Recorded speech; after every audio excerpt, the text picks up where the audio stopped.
लगाई फुलवारी पत्ता पत्ता बोल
बोलिए के बिहारी लाल की जय हो। बोलिए सुखदेव जी महाराज की जय हो।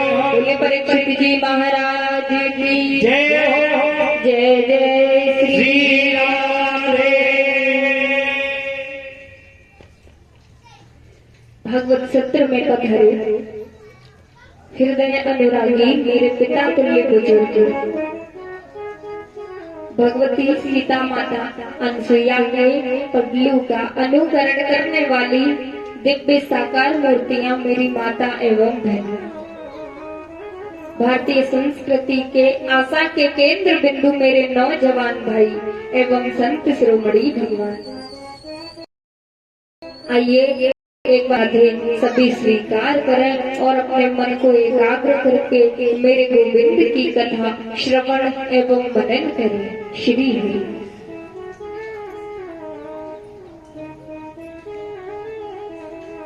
तो कल बाल कृष्ण का जन्म हुआ था।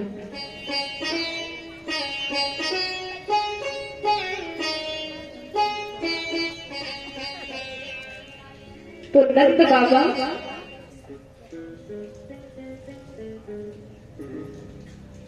वहां जाकर के वसुदेव जी नंद बाबा के यहाँ जो यशोदा की कन्या थी उसे लेकर कारागार में वापस आ जाते हैं और कृष्ण को यशोदा के पास में बगल में सुला देते हैं।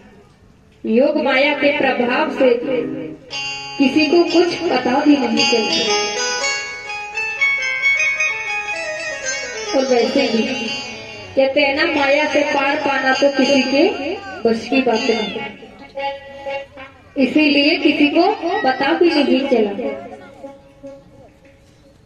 अब सैनिकों ने जैसे ही जो योग माया है वो कारागार में आ चुकी, सैनिकों ने कंस से कहा, महाराज अब तो 8वीं संतान भी देवकी की हो चुकी, अब कंस कारागार में आए और वहां आकर के उस कन्या को अपने हाथ में दिया। तो वसुदेव ने कहा, अरे ये तो कन्या है, कम से कम इसे तो छोड़ दो। आपने 6 पुत्रों को मार दिया, ये तो कन्या है, इसे तो छोड़ दीजिए। लेकिन कंस ने उस कन्या को अपने हाथ में लिया और कहने लगे, क्या पता ये कन्या ही मेरा काल हो। तो सैनिकों ने कहा, महाराज यदि आपने ऐसे जीवित छोड़ दिया तो हो सकता है ये बड़ी होकर के इसकी की जो संतान होगी वो भी तो तुम्हारा काल हो सकती है, इसे जीवित नहीं छोड़ना। तो कंस ने योग माया को जोर से पत्थर पर मारा और योग माया अंतर्ध्यान हो गई, आकाश में चली गई। वहां जाकर के कंस ने इधर उधर देखा, योग माया कही, और उधर में यशोदा जी के यहाँ सबको मालूम हुआ। तो नंद बाबा की नंदा और सुनंदा दोनों को पता चला कि यहाँ तो लल्ला हुआ है। ये तो बड़ी खुशी की बात है। यशोदा के बगल में कृष्ण को देखकर लोग प्रसन्न होने लगे। नंद बाबा ने देखा, यशोदा ने देखा, और जो नंद बाबा की दो बहनें हैं नंदा और सुनंदा बड़ी खुशियों में नाचने लगी और नंद बाबा से कहने लगी, अरे भैया अब तो लल्ला हुआ है, अब तो हमें नवलखा हार चाहिए, क्योंकि हमारे घर लल्ला आया है। हमें तो इस लल्ला की बहुत खुशी है। सभी खुशी में मग्न है, प्रसन्न हो जाते हैं। और नंद बाबा ने आकर ब्रह्मा से स्वरित वचन करवाया, जात कर्म संस्कार करवाया। जाकर के सभी गोपियां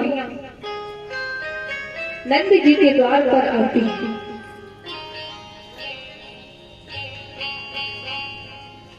सबको पता चलता है, सारे ब्रज में तो सभी एकत्रित होकर के नंद के द्वार पर आ जाते हैं और यशोदा मैया को बधाई देने लगते हैं।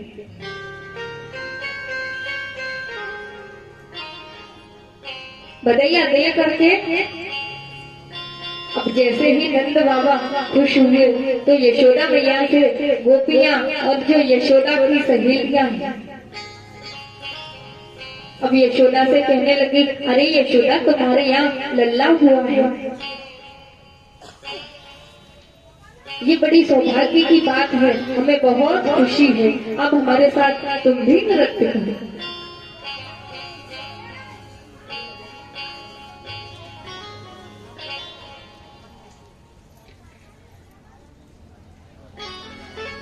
श्री राधे राधे श्री बोली वृंदावन हरि लाल की जय।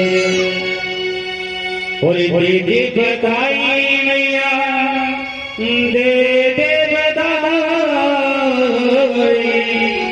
हम दे बधाई।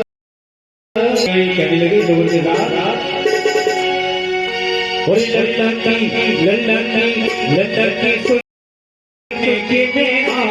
यशोदा मैया दे बधाई, यशोदा मैया दे बधाई मैया दे बधाई, दो बधाई दो बधाई मैया दे दो बधाई, दो बधाई मैया दे दो बधाई, दो बधाई मैया दे दो बधाई, दो बधाई मैया दे दो बधाई। लल्ला की जोड़ी आई यशोदा मैया दे बधाई, लाला की जोड़ी आई यशोदा मैया दे दो बधाई। बड़ी सही घर में जब भी शिशु का जन्म होता है तो खुशी मनाते या दुख मनाते? खुशी मनाते। देखा गया है कि अम्मा को तो पेट धरती पे घुटो रहना है। जैसे हम अपने बच्चे के नाती का जन्मदिन मनाते हैं तो ये तो जगत जगता है, तो इसके लिए हमें खुशी मनानी चाहिए दुख। और हम तो दुख ही समझेंगे जब खड़े होकर के हाजिरी नहीं लगाएंगे तो वो खुशी किन भक्तों को है वो खड़े होकर हमें नहीं हाजिरी लगाएंगे। और बधाई मैया बधाई मैया भैया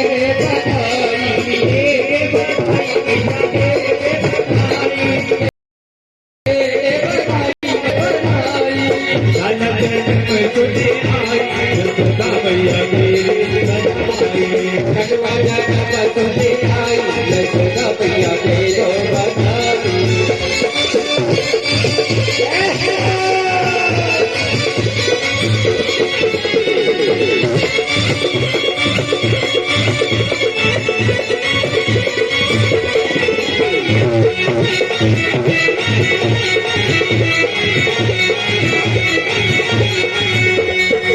धीरे धीरे दे मैया मोती धीरे धीरे धीरे दे मैया मोती धीरे धीरे धीरे दे मैया मोती धीरे धीरे धीरे दे मैया मोती धीरे धीरे धीरे दे मैया मोती धीरे धीरे धीरे दे मैया मोती धीरे कमर की भर दो साई यशोदा मैया रोज बताएंगे मामा की सुन के दे आई यशोदा मैया दे दो बधाई।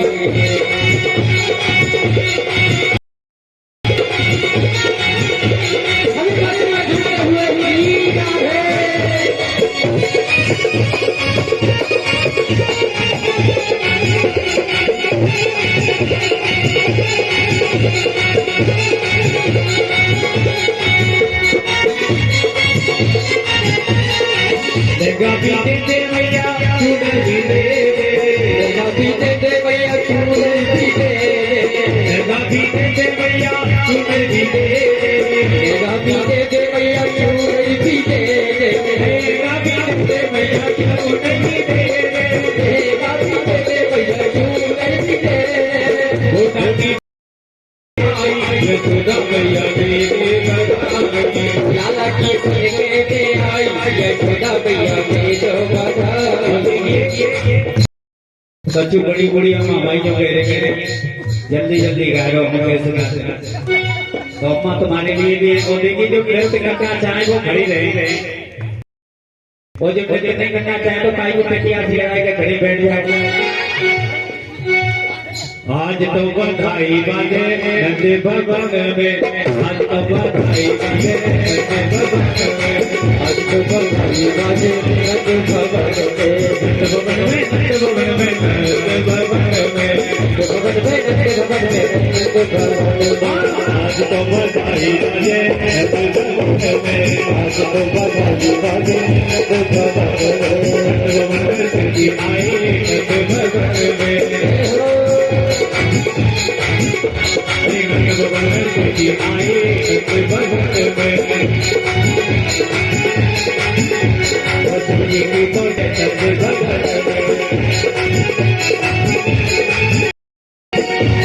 जन्म तुझे आई यशोदा मैया दे बधाई जन्म यशोदा मैया दे बधाई जन्म तुझे आई यशोदा मैया दे दो बधाई। जन्म तुझे आई यशोदा मैया दे बधाई। होली वृंदावन हरि राम की जय जय श्री राम। अब सारी गोपियां एकत्रित मैया को बधाइयां देने लगी। सभी खुशी में नृत्य करने लगे और वहां जाकर के सारी गोपियां कन्हैया को पन्ना झुलाने लगी। एक गोपी दूसरे से आपस में बातें करने लगी। अभी बहन जरा धीरे धीरे झुलाओ, कहीं ऐसा ना हो लल्ला के लग ना जाए। आपस में बातें कर रही हैं यशोदा के लल्ला की और सभी गोपियां एकत्रित हो करके कन्हैया को पलना झुलाने लगी और कहने लगी पूरी झूला झुलाओ मैं तुझे झूला झुलाऊं झूला झुलाओ मैं तुझे झूला झुलाऊं मैं ख्वाबों में बस मैं ख्वाबों में बस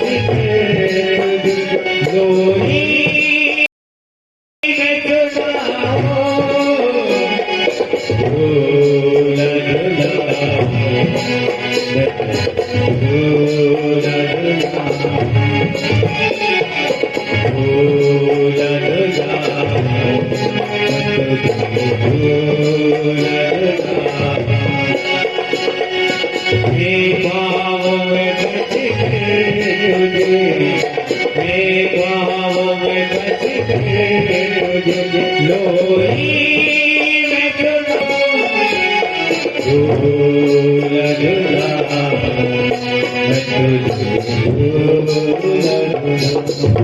बोली वृंदावन हरि लाल की।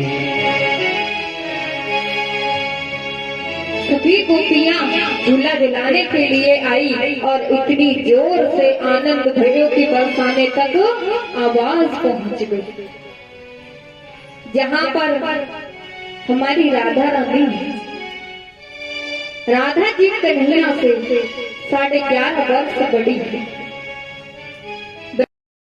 कृष्ण के लिए सगाई भेजी। अभी जन्म होने की देर नहीं हुई जब तक सगाई भी नहीं। तो बरसाने से जितनी भी गोपियां सभी एकत्रित होकर के कृष्ण को देखने के लिए आई और आपस में बातें करने लगी और कहने लगी, अरे यशोदा के यहाँ पर लल्ला हुआ है, चलो सब एकत्रित होकर के देख कर तो आए कैसा है। बातें हो रही है और कहने लगी, चलो देखे हमें नंद घर लाला हुआ, चलो देखे हमें नंद घर लाला हुआ, चलो देखे हमें नंद घर लाला हुआ,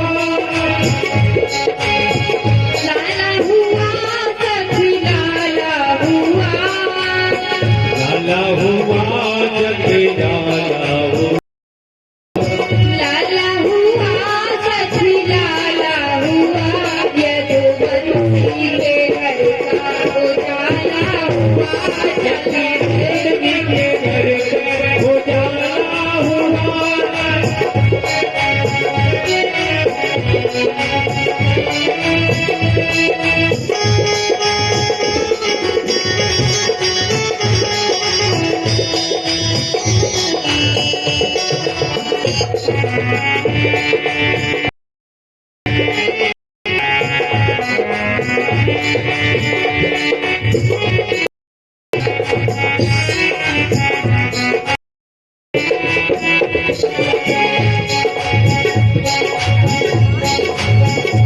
सखी ब्रज में सब बाल हो गए दिल में खुशहाल, ब्रज के बाल भैया घर ब्रज में डाल नाचे दे करताल, आज नंद का नसीबा उजाला हुआ, उजाला हुआ, चलो देखे हमें नंद घर लाला हुआ, चलो देखे हमें नंद के लाला हुआ,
मत बार ले पक्षी मनमोहन माता पदरी की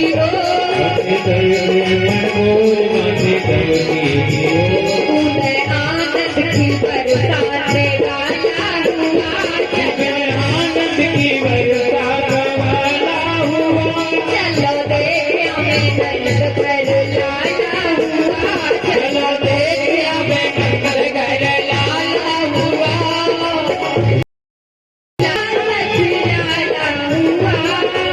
लाला हुआ सखी लाला हुआ लाला हुआ सखी लाला हुआ यदुवंशी के घर का उजाला हुआ चलो देखिया चलो देखिया मैं नंद घर लाला हुआ चलो देखिया मैं नंद घर हुआ चलो देखिया मैं नंद घर लाला हुआ चलो देखिया मैं नंद घर लाला हुआ चलो देखिया मैं नंद घर लाला हुआ चलो देखिया मैं नंद घर लाला हुआ चलो देखिया मैं नंद घर लाला हुआ बोलिए बाके बिहारी लाल की जय हो बोलिए कृष्ण कन्हैया लाल की जय हो जय जय श्री श्री राधे। अब सब ब्रज रूपी एकत्रित हो करके सबने नृत्य किया और सबने खूब प्रशंसा की और कृष्ण जन्मोत्सव मनाया। नंद जी के घर आत्मज हुए, इसलिए आज नंद की महान मन वाले जो नंद जी हैं वो महान मन वाले हो गए। नंद बाबा के घर बाल कृष्ण प्रभु का जन्मोत्सव 6 महीनों तक बनता रहा और नंद बाबा ने जन्मोत्सव की खुशी में बहुत सा धन और बहुत दान किया। सभी ने 6 महीने खुशियां मनाई। नंद जी ने गंभीर होकर के सभी ब्रजवासियों से कहा, अरे भैया आप लोग लाला को जन्मोत्सव और बधाइयां देने के लिए यहाँ आए और लाला के जन्मोत्सव मनाने के लिए यहाँ तक पहुँचे हुए। तब तक आप जन्मोत्सव मनाओ और मैं तब तक कंस को वार्षिक कर देकर आता। वार्षिक कर देने के लिए नंद जी मथुरा में कंस के पास पहुंचे, क्योंकि कंस बड़े राजा हैं, इसीलिए उनको कर देने के लिए पहुंचे।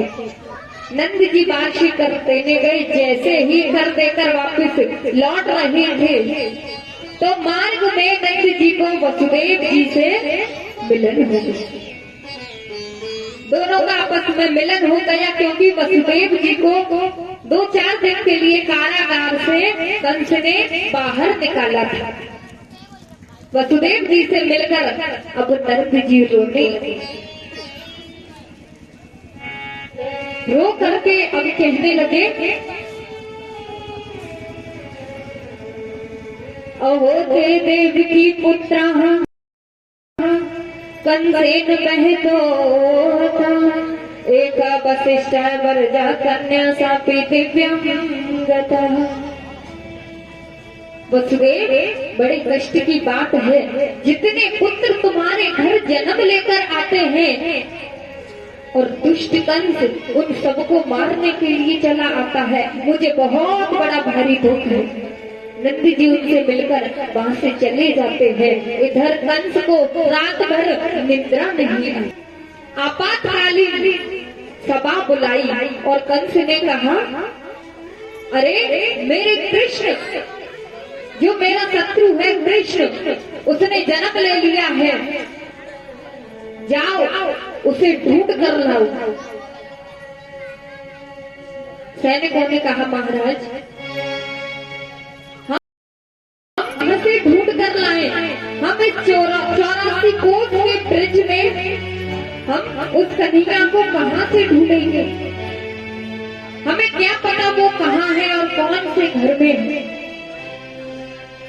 कंस ने कहा मुझे कुछ नहीं पता, मुझे वो कृष्ण किसी भी हाल में अपने नजरों के सामने चाहिए, क्योंकि वो मेरा काल है और मैं उसे जीवित नहीं छोड़ूं। वो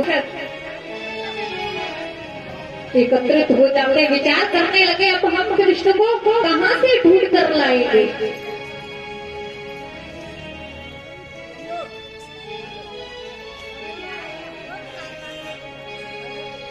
विचार करने के बाद में उन्हीं राक्षसों के बीच में एक राक्षसी भी मौजूद थी, जिसे हम पूतना कहते हैं।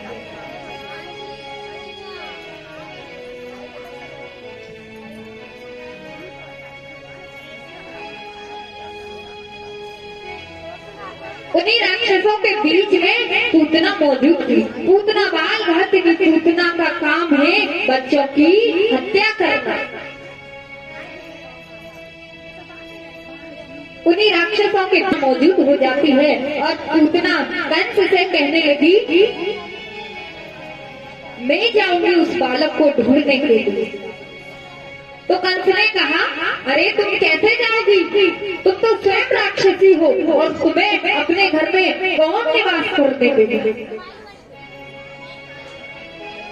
तो पूतना कहने लगी अरे महाराज, मैं अपने स्तनों पर जहर लगाकर और मायावी रूप धारण करके जाऊंगी, मुझे कोई पहचानेगा ही नहीं और घूंघट लगाकर जाऊंगी।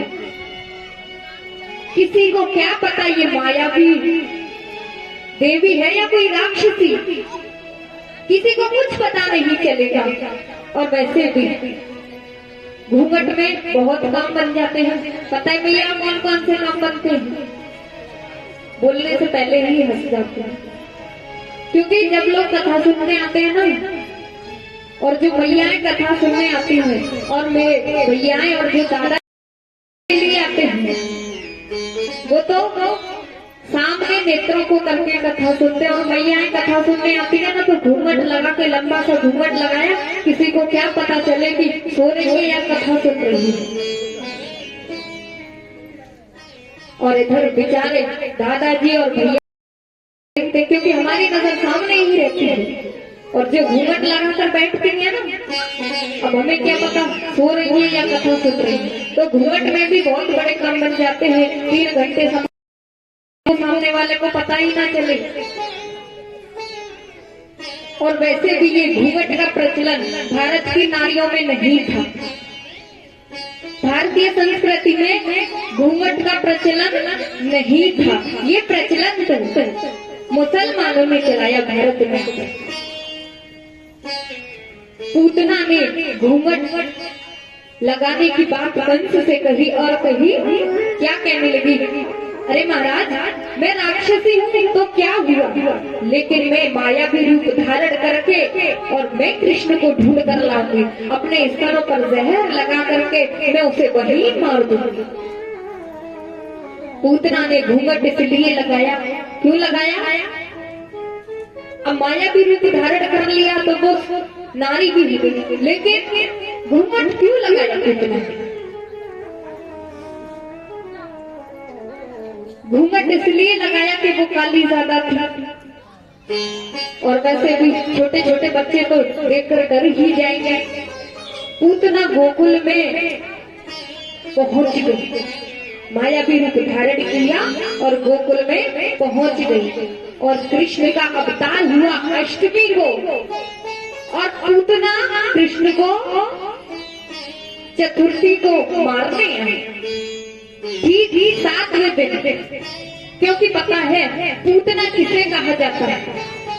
पूतना किसे कहा जाता है? पूतना कहा जाता है अविद्या को।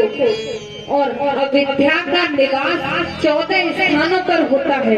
महाराज कितने स्थानों पर होता है भैया? 14 स्थानों पर। 5 ज्ञानेंद्रियां, 5 कर्मेंद्रियां, मन, बुद्धि, चित्त और संस्कार, ये 14 स्थान है जहाँ पर पूतना यानी अविद्या का निवास होता है।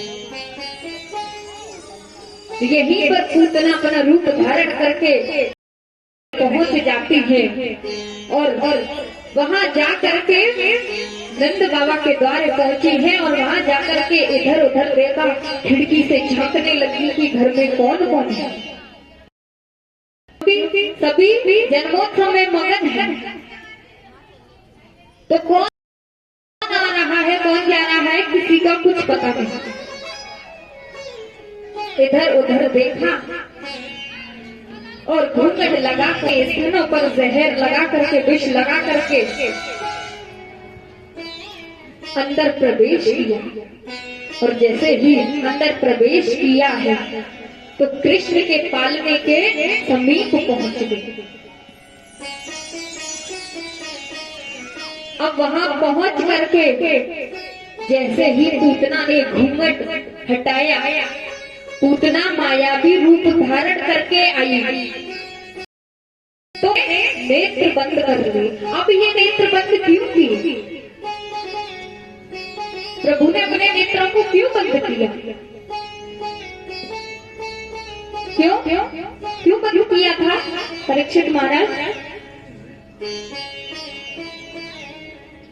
भगवान ने सोचा कि मैं तो माखन मिश्री खाने के लिए यहाँ पर आया था, लेकिन मेरी छठी के दिन ही ये पूतना मुझे विष देने के लिए आई है।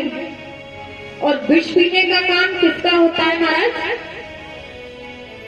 विष को कौन ग्रहण करता है? किसने पिया विष? तो अपने नेत्रों को बंद करके शिव जी का ध्यान करने लगे और कहने लगे, अरे प्रभु, आज मेरी छठी कितना मुझे विष देने के लिए आई है, इस विष को आप ग्रहण कीजिए और मुझे दुख पान करने। कृष्ण ने अपने नेत्रों को बंद किया क्योंकि वो शिव जी का ध्यान कर रहे थे। जैसे ही कृष्ण दुग्ध पान करने लगे, पूतना पीड़ित होने लगी, चिल्लाने लगी और कहने लगी, अरे दुष्ट कर्म, अरे कृष्ण मुझे छोड़, मुझे पीड़ा हो रही है, मुझे कष्ट हो रहा है। कंस ने जैसे ही पूतना को वहां भेजा ना, तो कंस के नाम से चिल्लाने लगी, अरे कंस मुझे बचाओ। कृष्ण ने कहा, अरे हमने तो किसी को छोड़ना सीखा ही नहीं है, हमने तो केवल पकड़ना ही सीखा है। हम तो अब छोटे से बालक हैं, वो बोले कैसे? क्योंकि वो तो स्वयं प्रभु। पूतना जैसे ही चीखने लगी, अरे दुष्ट है, तो भगवान ने अपने 24 अवतारों में से 2 अवतार श्रेष्ठ रखे, राम अवतार और कृष्ण अवतार। राम जी ने सबसे पहले ताड़का का उद्धार किया और कन्हैया ने सबसे पहले किसका उद्धार किया? पूतना का। तो पूतना के प्राण निकलने लगे, कष्ट होने लगा, कष्ट से पीड़ित होकर चिल्लाने लगी और कहने लगी, अरे दुष्ट बालक मुझे छोड़ दे, मुझे कष्ट हो रहा है। अब जैसे ही पूतना ने चिल्ला करके अपना विकराल रूप धारण किया, जैसे ही पूतना जमीन पर गिरी, उसका शरीर 18 किलोमीटर का और जितने भी वृक्ष थे सब शरीर के नीचे आकर के, पूतना की शरीर के नीचे आकर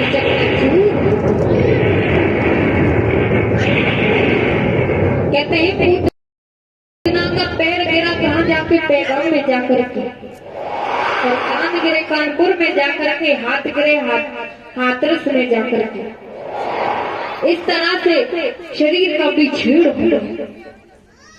सारे ब्रजवासी एकत्रित होकर के कृष्ण के पास आए।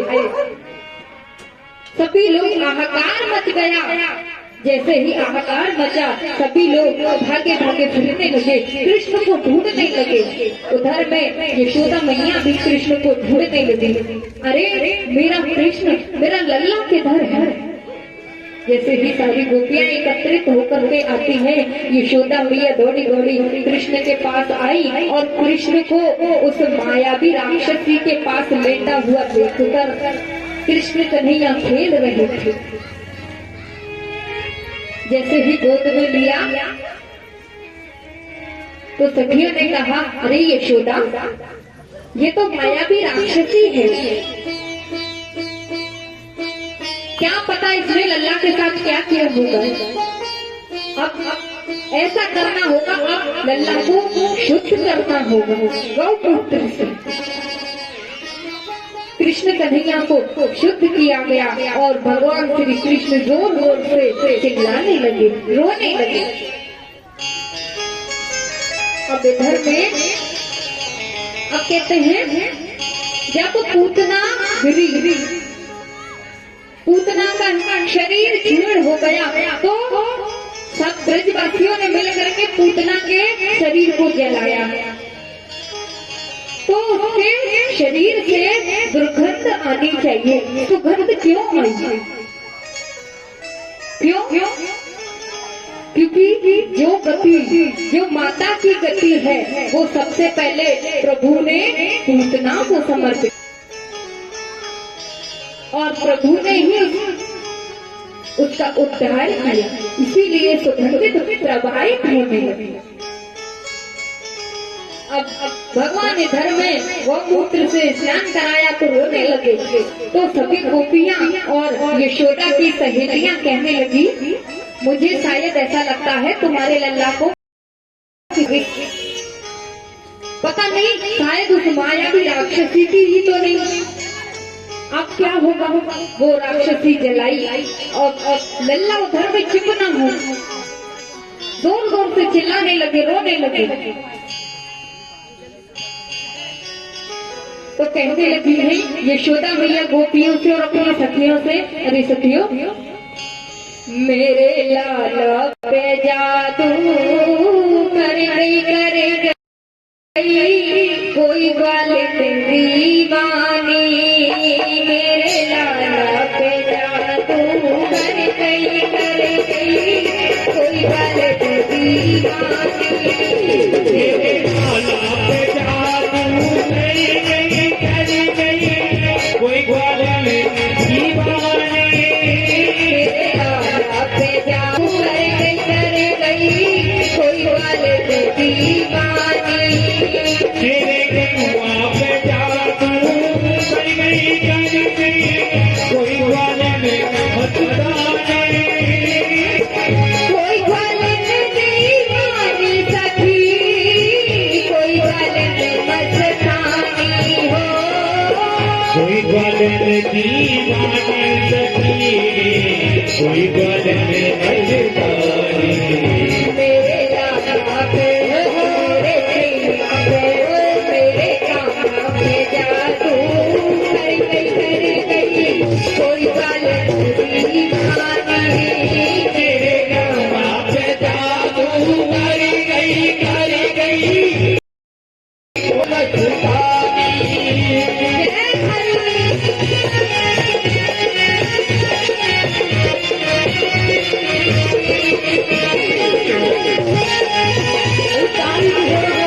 जय हरि।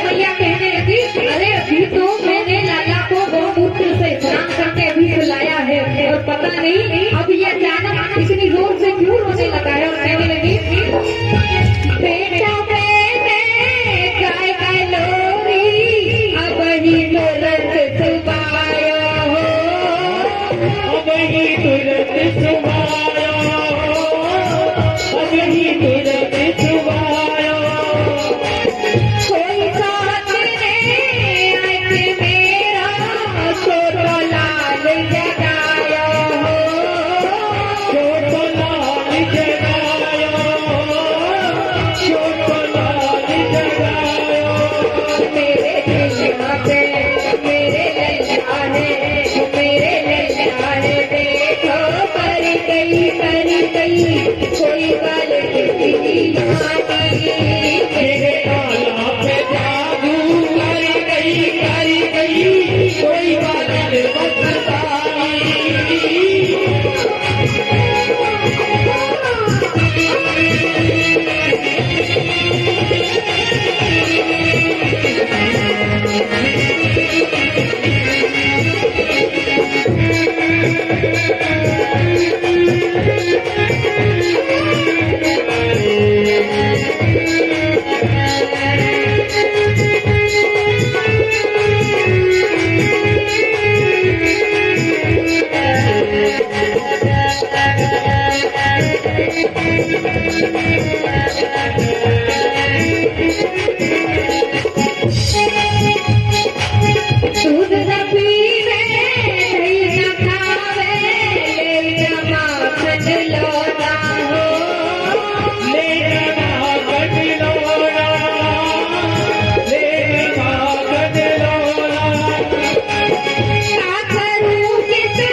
कोई बात न बचतानी मेरे कान्हा पे मेरे लल्ला पे मेरे कन्हा पे जादू कर गई कोई बात करती मानी मेरे कान्हा पे जादू कर गई कोई बात न बचतानी मेरे कान्हा पे जादू कर गई कोई बात करती मानी मेरे कान्हा पे जादू कर गई कोई बात न बचतानी मेरे कान्हा पे जादू कर गई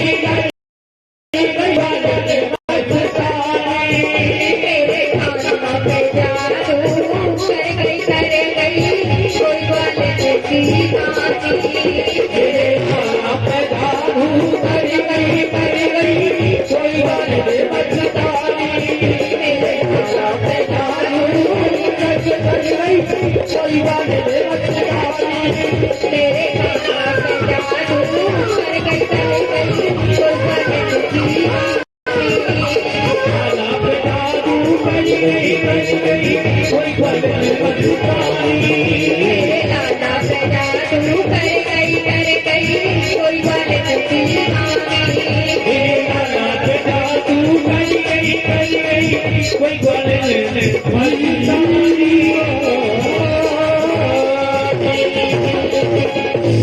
बोलिए बाके बिहारी लाल की जय हो बोले कृष्ण कन्हैया लाल की जय जय जय। श्री राधे। तो इधर में देखो माताओं का भी कितना वात्सल्य होता है, माता के हृदय में कितना प्रेम होता है अपने बच्चों के प्रति। मैया कहने लगी इंद्रियाणि हर्षिकेश प्राणात् नारायणो श्वेत दीपतिश्चंत मनोज योगेश्वरे अपि। और कहने लगी मैया अरे लल्ला इंद्रियों की रक्षा करने वाले ऋषिकेश भगवान अरे हमारी मदद करो, ये लल्ला हमारा चुप ही नहीं होता है।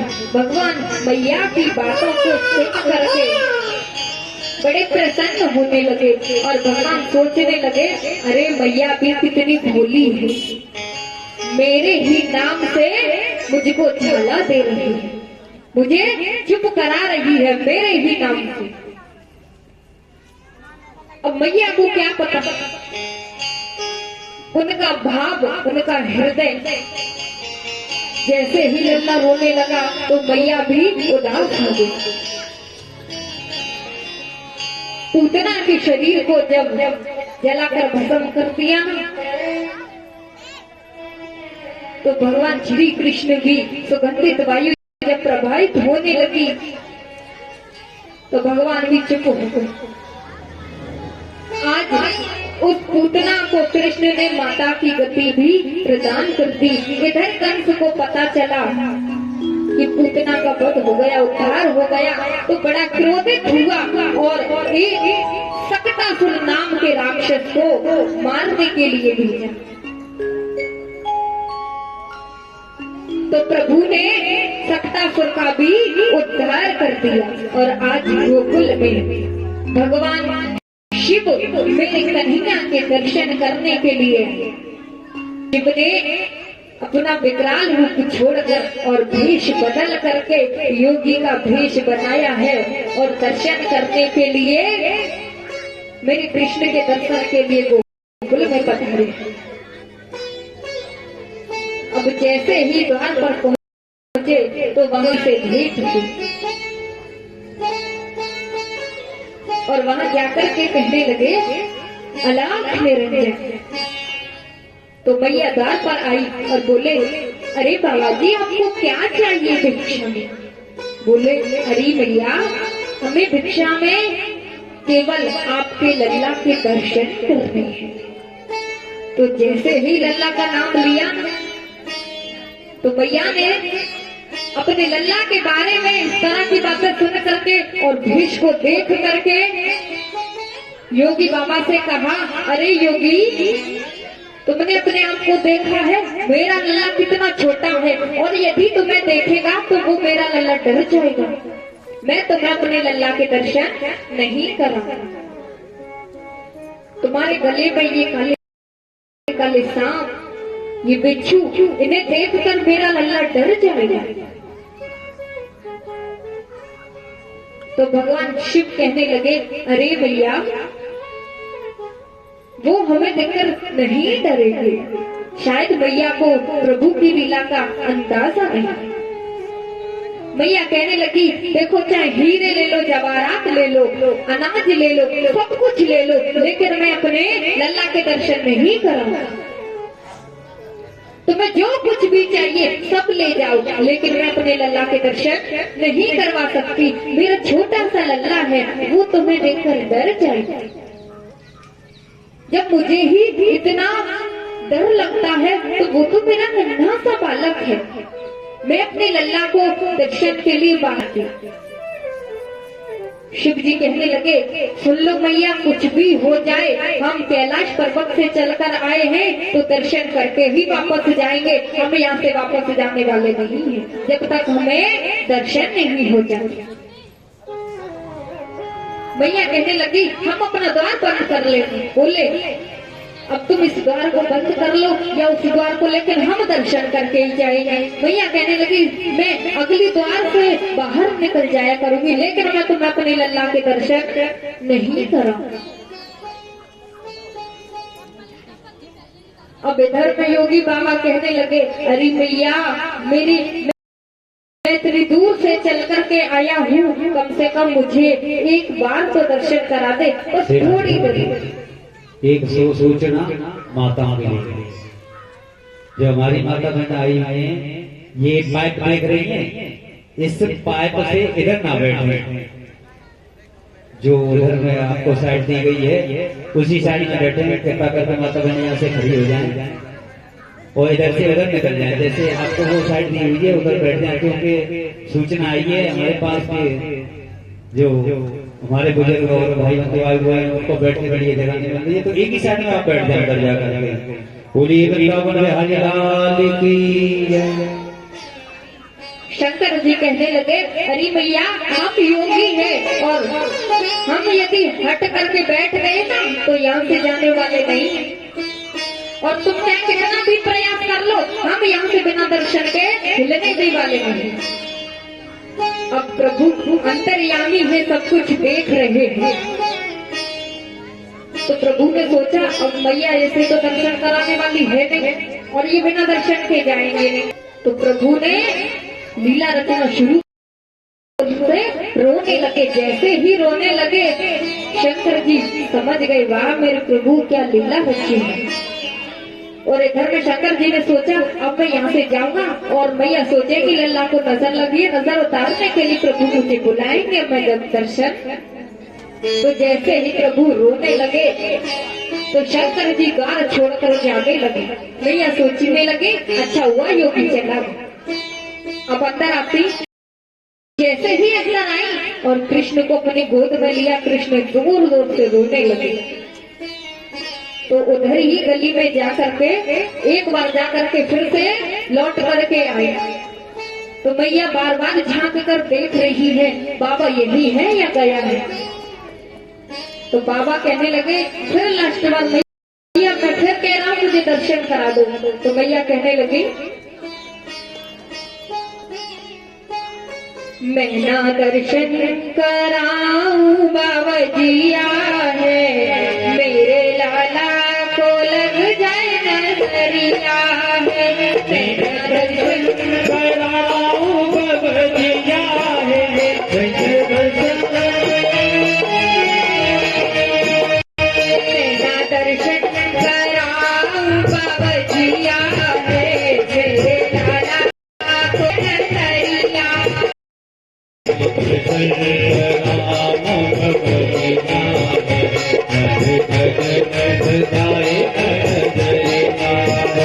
मेरा दर्शन कराऊं बाबा जिया है, मेरे लाला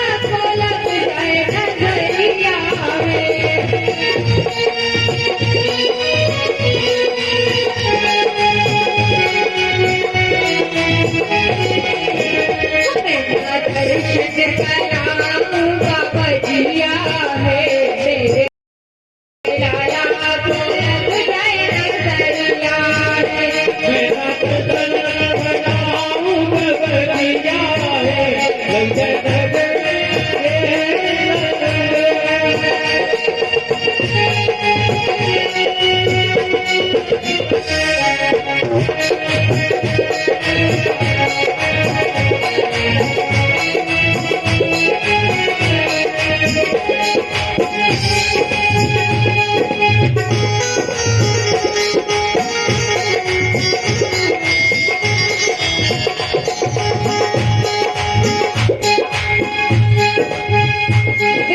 रूप तेरो मेरो लाला डरो जाएगो, तेरे लाला पे जादू टोना करो जाएगो, मेरे लाला पे जादू टोना कर जाएगो, तेरे लाला पे जादू टोना कर जाएगो। क्यों न दर्शन करा मेरा बजिया है, तेरे लाला को लग जाए नजरिया, देखा दर्शन कराऊं बगड़िया है, मेरे लाला फूलन गगरिया।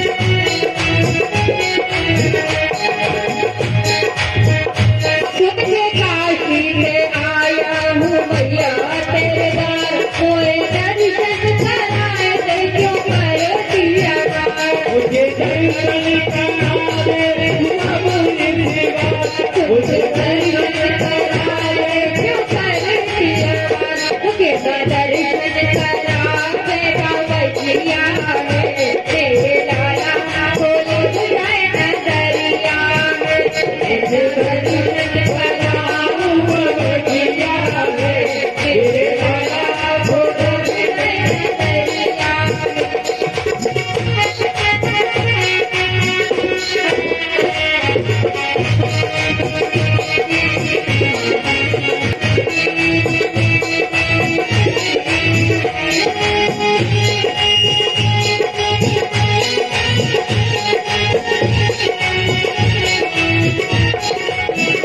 इसकी कह करके शंभो फिर चलते बने, एक यशोदा के छैया दियो में लगे, एक यशोदा के छैया दियो में लगे। यशोदा पूछत मेरे अब न करिया है, तेरे लाला को लग गई नजरिया है। यशोदा पूछत मेरे अब न करिया है, तेरे लाला को लग गई नजरिया है।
बोलिए मंदिर हरिलाल की जय हो। बोलिए बाल कृष्ण कन्हैया लाल की, जय। बोलिए शंकर भगवान की जय। जय जय श्री। श्री राधे। तो इधर में कृष्ण भी रोने लगे। शंकर जी कहने लगे,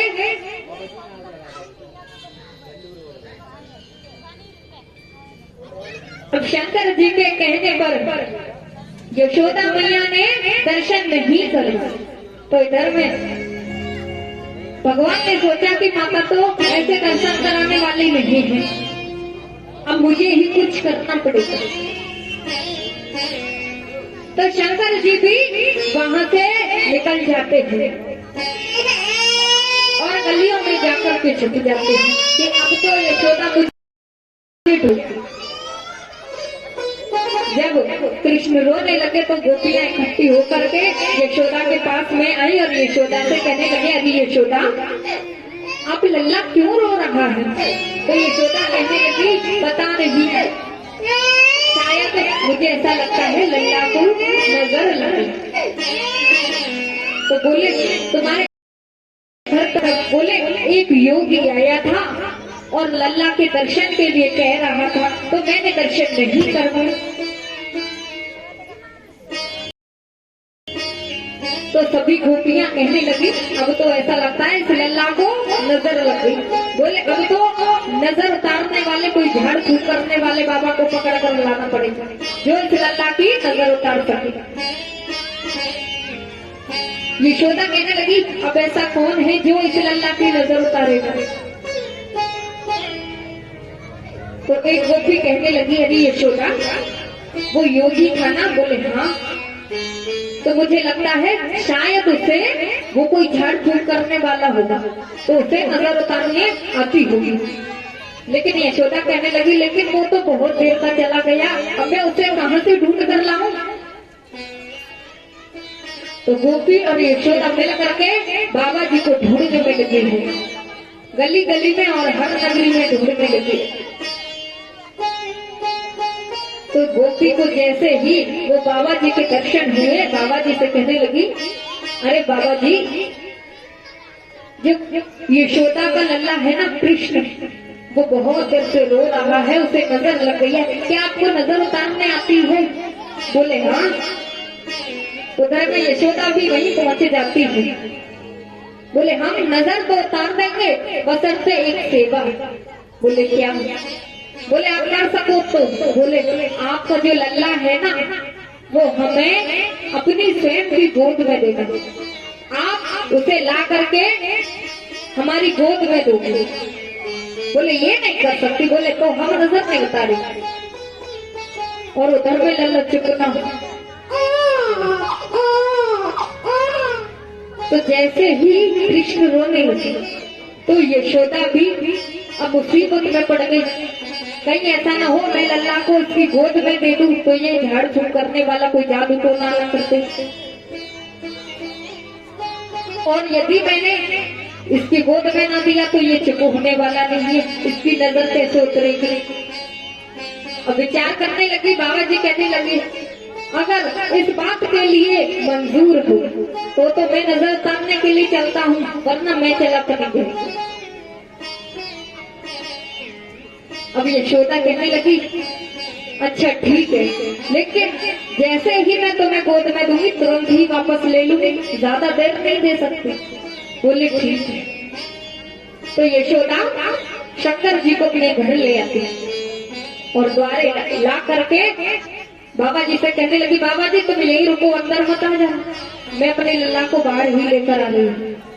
जैसे ही कृष्ण को लेकर आई, भगवान जोर जोर से रोने लगे, और जैसे ही सन्मुख लेकर आती है, शंकर जी को देखकर भगवान मुस्कुराने लगे और रोना बंद कर दिया। तो इस तरह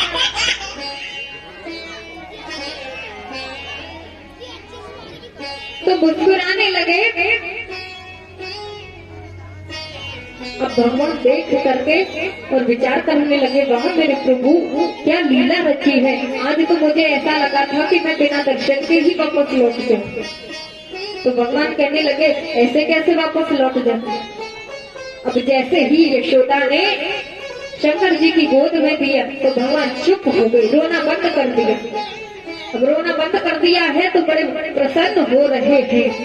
तो यशोदा कहने लगी बाबा जी लाओ अब मेरे मेरी गोद में दे दीजिए। अब जैसे ही यशोदा ने अपनी गोद में लिया भगवान ने फिर से रोना शुरू कर दिया। तो यशोदा कहने लगी अरे अब क्या हो गया। शंकर जी कहने लगे लाओ भैया हमें दे दो। बोले अब नहीं दूंगी। बोले तो अभी ये चुप होने वाला भी नहीं है। अब जैसे ही गोद में लिया शंकर जी ने तो भगवान फिर से चुप हो गए। तो मैया कहने लगी क्यों रे, मैं तुझे लेती हूँ तो तू रोने लगता है और ये योगी तुझे अपनी गोद में ले तो तू चुप हो जाता है, ये क्या चक्कर है।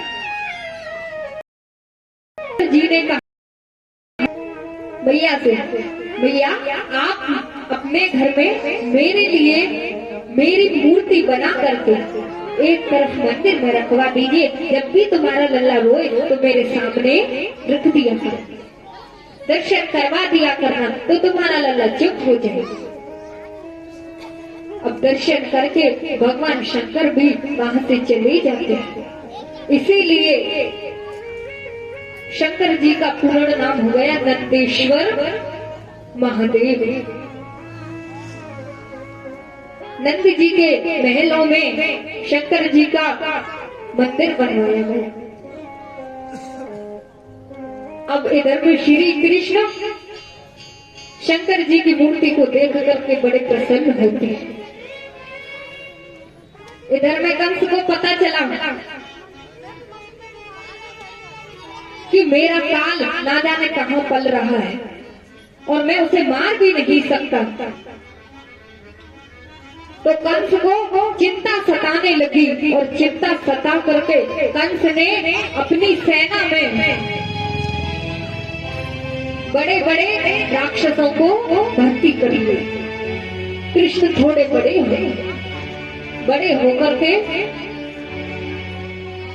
जो रोहिणी के पुत्र है ना वो बलराम हुए, पुत्र कृष्ण हुए। गर्गाचार्य जी द्वारा इनका नामकरण हुआ जो वसुदेव के कुल गुरु। तो कृष्ण जी थोड़े बड़े हो गए और बलराम जी के साथ में और सभी ग्वाल वालों के साथ मिलकर खेलने जाते थे। और वहीं पर जब गोपियां जाती थी ना तो वहाँ उनकी मटकियों से माखन चोरी किया करते थे। श्री कृष्ण ने अपनी लीलाएं रचने शुरू कर दी। एक दिन सांबर सलोने कन्हैया अपने सोने से घर में ही स्वयं भी माखन चुरा रहे थे। अचानक उनकी नजर एक खंबे पर पड़ जाती है। तो वहाँ मणि के खंबे पर जैसे ही नजर पड़ी परछाई को देख करके वो ये भी नहीं पहचान सके माखन के चक्कर में कि ये मैं स्वयं ही हूँ। और वहाँ तभी मैया आ जाती है और मैया से कहते हैं अरे मैया देखो ये कौन है और हमारे सोने से घर में स्वयं चोरी करने आया है। मैं इसे भगाता हूँ लेकिन ये जाता ही नहीं है। अब अपनी परछाई को देख कर ही कह रहे हैं अरे भैया मैंने इसको भगाने का बड़ा प्रयास किया लेकिन ये यहाँ से मैंने तो माखन नहीं चुराया। कृष्ण की बातों को सुन करके बड़ी प्रसन्न हो रही है। कहने लगे देखो ये कौन है, ये जाता ही नहीं। अब इस तरह से माखन चुराने लगे। कृष्ण प्रसन्न होकर के अपने मित्रों के साथ एकत्रित होकर के सभी ने एक मंडली बनाई। माखन चोरी करने के लिए एक मंडली बनाई। गोकुल की गलियों में घूमने लगे और इसी मंडली का नाम है बाल गोपाल चोर विद्या प्रचार मंडली। कन्हैया चोरी करने जाए तो सबको अपने साथ लेकर जाए, खुद भी माखन खाए और ग्वाल वालों को भी खिलाए। अब गोपियों का माखन चोरी होने लगा।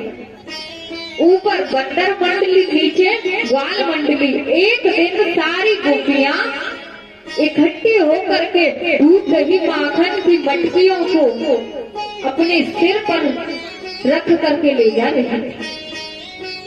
उसी मार्ग में श्री कृष्ण अपने मित्रों के साथ एक वृक्ष पर छुपकर बैठ जाते हैं और वहां बैठ करके सबकी मटकियों को कंकड़ से फोड़ने लगे। जब सारी मटकियां तोड़ दी तो सारी गोपियां अपने काम काज छोड़ करके और कृष्ण को पकड़ लिया और पकड़ करके मैया के पास ले गए और वहां ले जाकर मैया से कहने लगी, अरे मैया, ये तुम्हारा कान्हा, ये तुम्हारा लल्ला बहुत परेशान करता है। हम जब माखन लेकर जाती है ना तो ये रास्ते में हमारी मटकियों को तोड़ देता है, हमारे सारे माखन को जमीन पर गिरा देता है और ये सब तो छोड़ो, ये हमारे घर में आकर के चोरी भी करता है। तो मैया कहने लगे, क्यों रे, तू दूसरों के घरों में जाकर चोरी करता है? कन्हैया कहने लगे, नहीं मैया, ये सब झूठ बोलते हैं, हम किसी के घर में जाकर चोरी नहीं करते, ये सब झूठी है। आप ना मानो तो सभी ग्वाल वालों से पूछो। तो एक गोपी कहने लगी, क्यों रे, क्यों तूने मटकी नहीं तोड़ी? बोले, मैंने मटकी नहीं तोड़ी, मैंने किसी की मटकी नहीं तोड़ी। तो मैया कहने लगी, अरे गोपियों, हमारे घर में इतना दूध दही है, ये तुम्हारे घर में चोरी करने क्यों जाएगा? तो कहने लगी, अरे ये मुझे स्वयं कहता है मुझे चोरी का माखन अच्छा लगता है, इसीलिए ये हमारे घर में चोरी करने आता है और चोरी भी करके स्वयं खाता है और सभी ग्वाल वालों को लेकर आता है, वो सब भी खाते हैं। कृष्ण को सभी निहारती रही, क्योंकि भैया के पास लेकर आना वो तो गोपियों का बहाना है, लेकिन निहारने की आदत अभी तक नहीं। अब मैया सामने खड़ी होकर के डांटने लगी और कृष्ण कहने लगी, क्यों गोपियों, तुम इतना झूठ क्यों बोलती हो? हमने तुम्हारी मटकियों को कब तोड़ा? हमें तो वृक्षों पर चढ़ना ही नहीं आता और मटकियों को तोड़ना भी, हम इतनी जोर से इतनी कैसे तोड़ पाएंगे? ये झूठ बोलते हैं। अब गोपियां कहने लगी, अच्छा, हम सबको झूठा बताते हो, सुन ले यशोदा, अगर तेरे लल्ला ने अब की बार हमारी मटकी तोड़ी तो अच्छा नहीं होगा। तो यशोदा मैया कृष्ण को अपने साथ ही अपने नेत्रों के सामने ही रखा करती थी। एक दिन कृष्ण अपनी माता के साथ यमुना पर गए। कृष्ण से कहने लगी, तुम चलो, तुम बहुत परेशान करते हो, गोपियों को बहुत परेशान करते हो। तो यमुना पर जाकर यशोदा मैया स्नान करने लगी। खेलते खेलते कृष्ण वहां की मट्टी उठा करके मुंह में खाने लगे। अब मट्टी खाने लगे, देख लिया, उस मिट्टी को देख करके सभी अचानक बोले, ये क्या हो रहा है? यशोदा वहां स्नान कर रही है और ये लल्ला मिट्टी खा रहा है। तो गल वालों ने जाकर यशोदा से कहा, अरे भैया, तुम्हारा लल्ला तो मिट्टी खा रहा है, वहां जाकर तो देखो क्या हाल हो रहा है।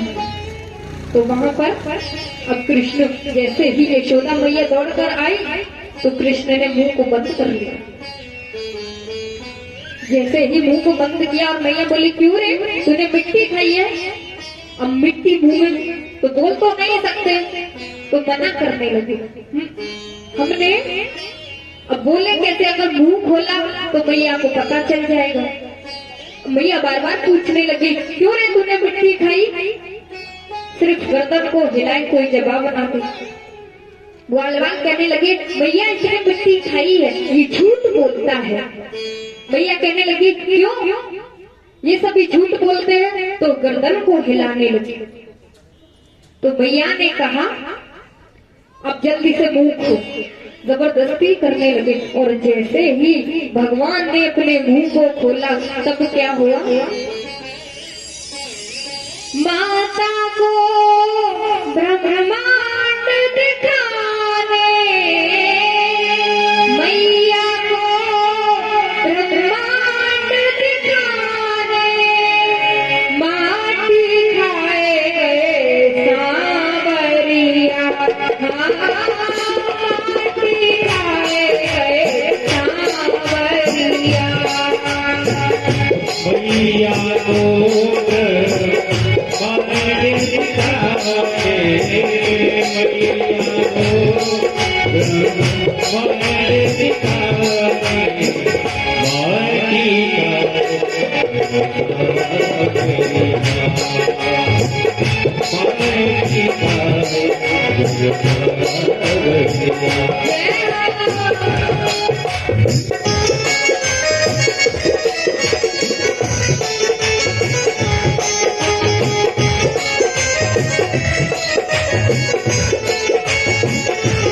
राधा नाम की लगाई फुलवारी के पत्ता पत्ता श्याम बोल।